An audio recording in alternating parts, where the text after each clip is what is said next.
আপনারা দেখতে পারবেন। দেখেন এই যে একটা পাখি, একটু জুম করি, জুম জুম জুম। উফ, পাখি, ওয়াও ওয়াও ওয়াও। জুম করছি, দেখছেন পাখিটা কি? হ্যাঁ, এখন জুম করি, উড়াল দিয়ে গেল, উড়াল দিয়ে গেল, উড়াল দিয়ে গেল।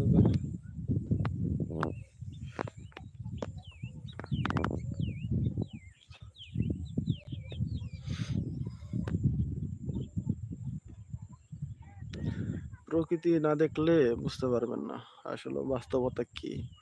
যারা শহরে বাস করেন, গ্রামে পরিবেশে থাকলে আপনি অনেকটি মানসিক প্রশান্তি, বিভিন্ন অসুখ বিসুখ থেকে আপনি অনেকটাই সুস্থ হয়ে যাবেন। দেখুন